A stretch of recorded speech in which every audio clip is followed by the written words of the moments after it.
अस्सलाम वालेकुम नाज़रीन। किसी भी मुल्क की मईशत उसकी रीढ़ की हड्डी की तरह होती है।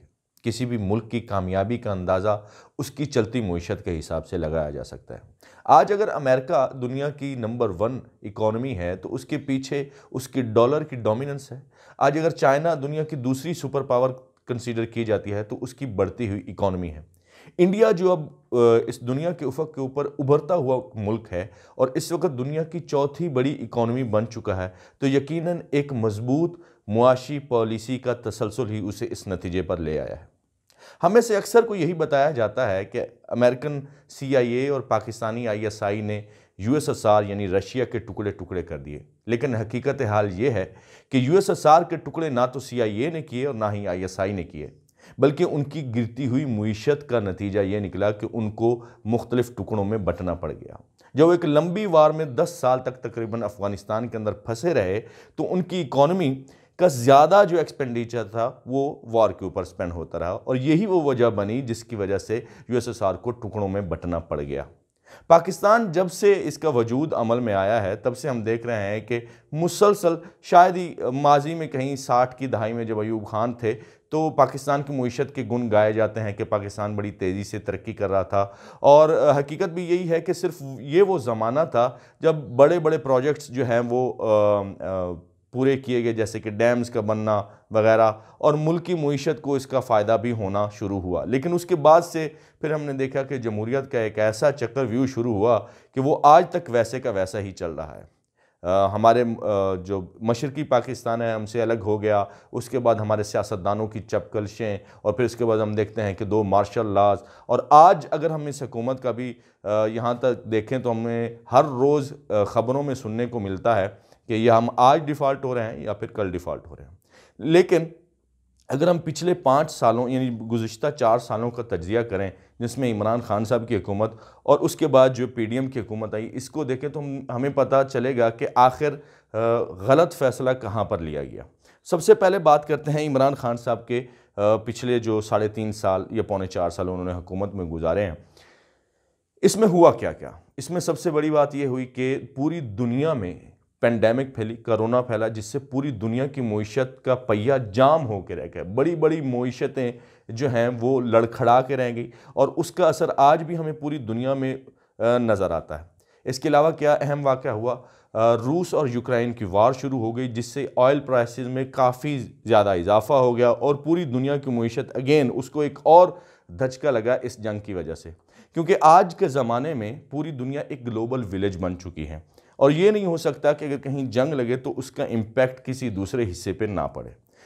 इन सारे मसाइल के बावजूद पाकिस्तान की इकॉनमी इमरान खान साहब किस तरफ लेके जा रहे थे, उसका रिज़ल्ट जो है इकनॉमिक सर्वे 2021 टू 2022 में देखा जा सकता है। जब मिफ्ता इस्माइल साहब जो है वो आपके वज़ीर ख़जाना थे, PDM की हुकूमत आ चुकी थी, लेकिन फिर भी आप अगर इन नंबर्स को देखें तो आप हैरान होकर रह जाएंगे कि आखिर इतना अच्छा मुल्क चल रहा था, पेंडेमिक होने के बावजूद पूरी दुनिया एक वार क्राइसिस से गुजर रही है, उसके बावजूद पाकिस्तान की इकॉनमी किस तेज़ रफ्तार तरक्की की तरफ गामजन थी। लेकिन आखिर हुआ क्या?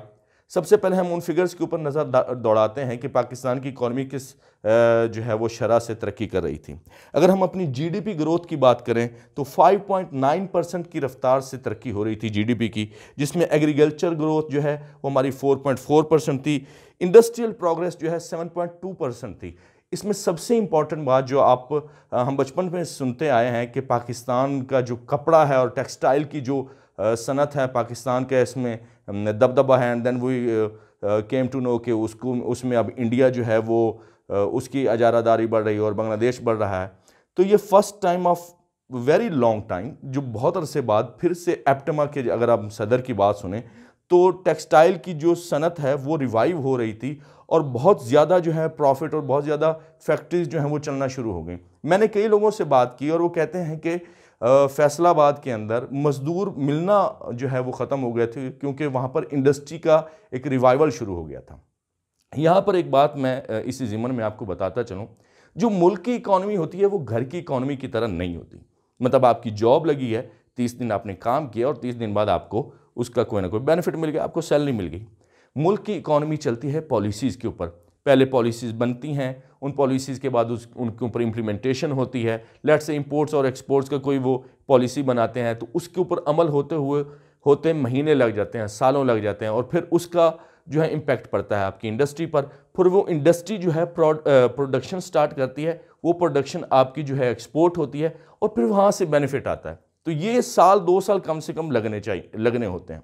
इमरान खान साहब जब आए थे तो उन्होंने देखा कि हमारी जो इकॉनमी है वो बेसिकली इंपोर्ट बेस्ड ज़्यादा है, तो हमें इसको ख़त्म करके एक्सपोर्ट बेस पे लाना चाहिए, और यही काम किया। मेरे कई दोस्त ऐसे हैं जो कि कंस्ट्रक्शन की सनत से वाबस्ता थे, कुछ ऑटोमोबाइल की सनत से वाबस्ता थे। तो शुरू के दौर में जो शुरू के 2 साल गुजरे हैं उसमें वो मुसलसल पीटीआई को बावजूद इसके कि उन्होंने वोट पीटीआई को किया था, तानो तशनी का जो है वो निशाना बनाते रहे और इमरान खान साहब को काफ़ी मुग़ल्लज़ात भी बकते रहे। लेकिन 2 साल के बाद जब हर चीज़ पटड़ी पे आ गई एंड देन अचानक से उन्होंने जो है वो तारीफ़ें करना शुरू कर दी, क्योंकि वो जो हमारी इकॉनमी एक रॉन्ग साइड पे जा रही थी उसको वहाँ से रोक के और फिर उसका यू टर्न करवाना था, और फिर इकॉनमी का एक तरह से हमारा जो है वो इम्पैक्ट हम पे पड़ना शुरू हो गया। और वो इकॉनमी का इम्पैक्ट कैसे पड़ा, जैसे मैंने आपको बताया कि हमारी इंडस्ट्रियल प्रोग्रेशन जो है वो 7.2% तक बढ़ गई। हमारा जो ग्रोथ इन एक्सपोर्ट्स थी वो 39% तक बढ़ गई, 39% तक। और जो जीडीपी रेशो इन्वेस्टमेंट का था वो 15.1% रेशो है। ये वो सारी फिगर्स मैं आपको कोट कर रहा हूँ जो कि इकोनॉमिक सर्वे ऑफ पाकिस्तान यानी कि इंतहाई ऑथेंटिक जो स्टैटिस्टिक्स हैं वो आपके सामने शेयर कर रहा हूँ।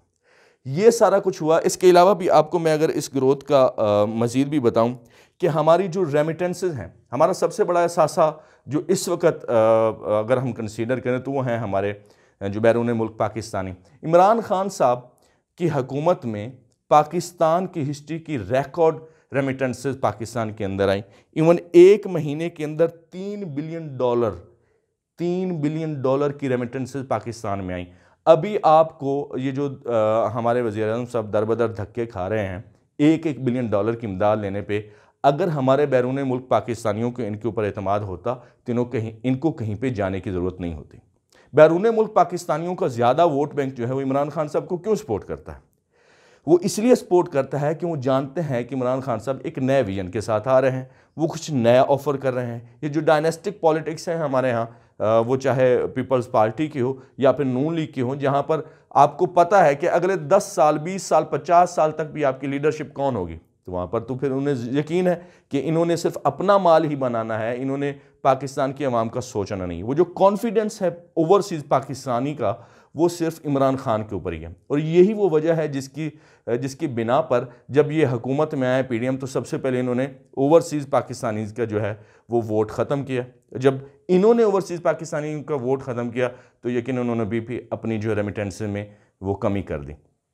एक रेमिटेंसेस का हिस्सा तो ये है कि जैसे कि आपके घर का कोई फ़र्द बाहर गया है, वो बाहर गया और ज़ाहिर है उसे अपनी फैमिली को सपोर्ट करने के लिए कुछ ना कुछ पैसे भेजने, वो रेमिटेंसेस तो आती रहती हैं। लेकिन उसी में से दूसरी रेमिटेंसेस का एक हिस्सा ऐसा है जब आपके अपने पाकिस्तानी पाकिस्तान के अंदर इन्वेस्ट करना चाहते हैं। ये थी वो ग्रोथ जो बेसिकली इमरान खान साहब के ज़माने में ज़्यादा हुई, क्योंकि इससे पहले उन्हें इस बात पे यकीन नहीं था कि अगर हम इन्वेस्ट करेंगे तो हमें उसका कोई डिविडेंड मिलेगा, हमें उसका कोई बेनिफिट होगा। लेकिन जब इमरान खान साहब आए, उन्हें अपने लीडर के ऊपर भरोसा था, तो तब ये रिकॉर्ड ग्रोथ हुई। 11.9% तक जो रेमिटेंसेज हैं उसमें ग्रोथ हुई।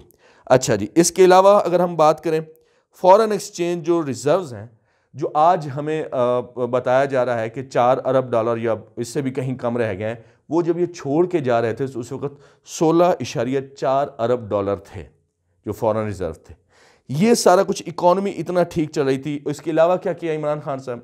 इमरान खान साहब ने आपको एहसास प्रोग्राम दिया, हेल्थ कार्ड दिया, इसके अलावा जो है लंगर खाने को ले, यानी हर वो सोशल काम जिससे एक आम गरीब आदमी को फ़ायदा पहुंच सके वो काम उन्होंने शुरू किए। उसमें उनको फेलियर भी कहीं पे हुए, कहीं पर सक्सेस भी हुई, पर इंटेंट हमें नज़र आती है कि असल मकसद उनका क्या था कि आम आवाम को फ़ायदा हो। इसके अलावा क्या किया जिसको क्रिटिकली पूरी दुनिया में एक्लेम किया गया, वो था उनका जो बिलियन ट्री सुनामी, जिसको पूरी दुनिया में सराहा गया।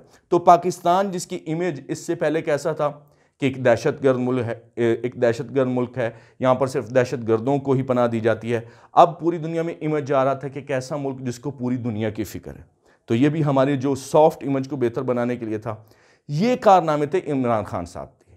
अब क्या हुआ कि पीडीएम की हुकूमत आई और उनका आज कि ये तो बहुत ज़्यादा महंगाई कर रहे हैं और हमने जो है वो रियासत बचानी है। अच्छा जी ठीक है, हमने क्योंकि अब ये डिविडेंड आना शुरू हुए थे इनकी पॉलिसीज़ की, इमरान खान साहब की पॉलिसीज़ के, तो इन्होंने कहा कि इमरान खान का तो वोट बैंक जो है वो कहीं ज़्यादा ना हो जाए। तो उन्होंने महंगाई का रोना डाल के ये जब वापस आए, उस वक्त जो है पेट्रोल आपको मिल रहा था 150 का, आज 230 का आपको मिल रहा है। हर चीज़ की कीमत दोगुनी हो गई। तो इस 9 महीनों के अंदर इन्होंने किया क्या है? बड़े अहम काम किए हैं। इन्होंने अपने 1100 अरब रुपए की जो करप्शन है वो केसेस माफ़ करवाए हैं। इन्होंने अपने जो वज़ीर हैं उनकी पाकिस्तान की सबसे बड़ी काबीना बना दी है। ये कर्ज़े मांगने जाते हैं यूरोप में, तो यूरोप के सबसे महंगे तरीन होटल्स की जो चेन्स हैं वहाँ पर इनका क़याम होता है। ये कहीं पर भी जाते हैं तो पूरा लाओ लश्कर लेके जाते हैं। तो इससे आपको नज़र आ रहा होगा कि पाकिस्तान की या पाकिस्तान की गिरती इकॉनमी की इनको क्या फ़िक्र है। स्पेशली जी इंपोर्ट किया गया कि डार साहब आएंगे, डार साहब जो है इकॉनमी को रिवाइव करेंगे। वो इकॉनमी जो ऑलरेडी रिवाइव कर चुकी थी, लेकिन इन्होंने पॉलिटिकल रेटरिक ऐसा रखा जिससे आवाम को ये लगा कि बहुत ज़्यादा महंगाई हो रही है। कंपैरेटिवली हम पूरी दुनिया में से सबसे कम इन्फ्लेशन रेट हमारा उस हिसाब से होना चाहिए था, लेकिन फिर ये आया तो आज आप देख रहे हैं कि हमारा इन्फ्लेशन रेट कहाँ पर चला गया। डार साहब की इकोनॉमिक्स तो क्या होनी थी, हमारे लिए तो ये एक ड्रोनॉमिक्स साबित हो गई। और ड्रोनॉमिक्स का आप ये नतीजा देखिए कि हर दूसरे दिन हमारे ऊपर डिफ़ॉल्ट का खतरा है। अब हमें आईएमएफ के पास जाना पड़ेगा। पहले इन्होंने कहा जी कि हम आईएमएफ को मैं कुछ नहीं समझता, मैं जानता हूँ आईएमएफ को कैसे डील किया जाता है, और आईएमएफ को ही धमकियाँ दे रहे हैं। ठीक है, ये पीडीएम की हुकूमत जब इमरान खान साहब की मुआशी पॉलिसियों के ऊपर एतराज़ात करती थी, तो जैसे ही मिफ्ता इस्माइल साहब आए हैं उन्होंने डॉलर की डिप्रेसिएशन को ख़त्म किया और उसको और जो है ना रुपए को डिवैल्यू किया, क्योंकि that has to be done. अब डार साहब वापस आया, इनका बेसिक फोकस क्या है कि जी मैंने डॉलर की जो कीमत है ना वो बढ़ने नहीं देने। उसके चक्कर में क्या कर रहे हैं, ये हमारी इकॉनमी का धड़न तख्ता कर दिया। आज ही जो है मैं एक वीडियो देख रहा था कि जो एक इंपोर्टर वो बता रहे थे कि आप जो हमारी एलसीज रोक के बैठे हैं, जो $5000 की है, उसकी डैमरेज आप पे कर रहे हैं $10,000। यानी कि जो पे करना है आपको वो $5000 है, लेकिन आप वो चूंकि एलसी क्लियर नहीं कर रहे हैं तो उसकी वजह से आपको 5000 एक्स्ट्रा पे करना पड़ रहा है। तो ये किस तरह की इकोनॉमी चला रहे हैं आपके सामने है। लेकिन इनका आने का मकसद क्या था? एक मकसद ये था कि अपने 1100 अरब रुपए के जो हैं वो करप्शन के केसेस वो माफ़ करवाने हैं। दूसरा इनका मकसद क्या था कि इमरान खान को किसी तरीके से नाअहल किया जाए, नाअहल ना कर सके तो फिर उनकी जान का ऊपर हमला कर दिया। और अब भी अगेन वही कोशिशें हो रही हैं कि किसी न किसी तरीके से इमरान खान को इस पॉलिटिक्स से बाहर निकाला जा सके, ताकि ये जो डायनेस्टिकल पॉलिटिक्स इनकी चलती है, जो पिछले 70 साल से जिन्होंने पाकिस्तान को यरगमाल बनाया हुआ है, और 30 साल से स्पेशली इन दो डायनेस्टीज़ ने जो है वो जरदारियों ने और शरीफों ने, तो ये चाहते हैं कि पाकिस्तान इसी तरीके से इनकी जो है डायनेस्टिकल पॉलिटिक्स की जरगमाल रहे और एक आम आदमी उसको इनका फ़ायदा ना पहुंच सके। करंट सिनेरियो क्या है? करंट सिनेरियो ये है कि जितने भी सर्वेज आए हैं उन सब सर्वेज में इमरान खान साहब की जो मकबूलियत है वो 50% से अबव है। ठीक है, और जो रिसेंट सर्वे आया है उसके अंदर इमरान खान साहब 50+ पे है, नवाज शरीफ साहब जो है 16% पे हैं, जो शहबाज शरीफ साहब वो 0% पे, और आसिफ अली जरदारी 2% पे कहीं पे स्टैंड कर रहे हैं। इनको ये क्लियर कट पता चल चुका है कि इलेक्शन जब भी होंगे इमरान खान साहब ने क्लीन स्वीप कर जाना है। और इमरान खान साहब के क्लीन स्वीप करने का मतलब ये है कि इनके वो सारे केसेस जो हैं वो दोबारा से खुल जाएंगे, क्योंकि इन्होंने तो मिल मिला के जो लेजिस्लेशन किया उसको तो रिवर्ट होना पड़ जाएगा। तो इस वक्त इनको ख़तरा पाकिस्तान का नहीं है, स्टेट के लिए ये फिक्रमंद नहीं है, ये इनके अपने एग्जिस्टेंशियलिटी का ख़तरा है। और जैसे मैंने कल भी आपको बताया था कि चाहते ये हैं कि इस तरह से कैओटिक सिचुएशन क्रिएट कर दी जाए ताकि कोई बैरूनी कुव्वत और इस्टेब्लिशमेंट इनको धक्का मार के, लात मार के बाहर निकाले, और फिर ये जो है वो वावेला करते हुए निकलें कि देखें जी हम तो हर चीज़ ठीक करना चाह रहे थे, लेकिन अगेन जो है इस्टेब्लिशमेंट जो है वो उसने हमें निकाल दिया, और देखो लाडले को लाए, दिस एंड दैट। तो अब तो ये पूरी आवाम के ऊपर जो है वो सबको क्लियर हो गया है कि लाडला कौन है, सिलेक्टेड कौन है, कौन किसको लाया। तो अब अवाम इनके जो है वो झूठे बहकावों में आने के लिए तैयार नहीं है, और इसी बात का इनको डर है कि अगली दफ़ा बारी जो है अब इनकी नहीं आ सकती, और यही डर इनको जो है वो इलेक्शन में जाने से रोक रहा है। लेकिन हम एक डेमोक्रेटिक मुल्क खुद को कंसीडर करते हैं और कहते हैं, और ये सारे पॉलिटिशियंस भी बार बार जमहूरियत के नारे मारते हुए हमें दिखाई देते हैं, और जमहूरियत में इलेक्शन ही उसकी बुनियाद है। कब तक भागेंगे ये इलेक्शन से? आखिरकार इलेक्शन होना है, आखिरकार अवाम ने अपना हक़ राय दही इस्तेमाल करना है, और आखिरकार उन्होंने एक ऐसे लीडर को चुनना है जिसको वो चाहते हैं कि वो मुल्क को लीड करे और मुल्क को इस कैओटिक सिचुएशन से निकालें। आज के लिए इतना ही। मैं हूँ ज़ियाफ़त ज़ीशान।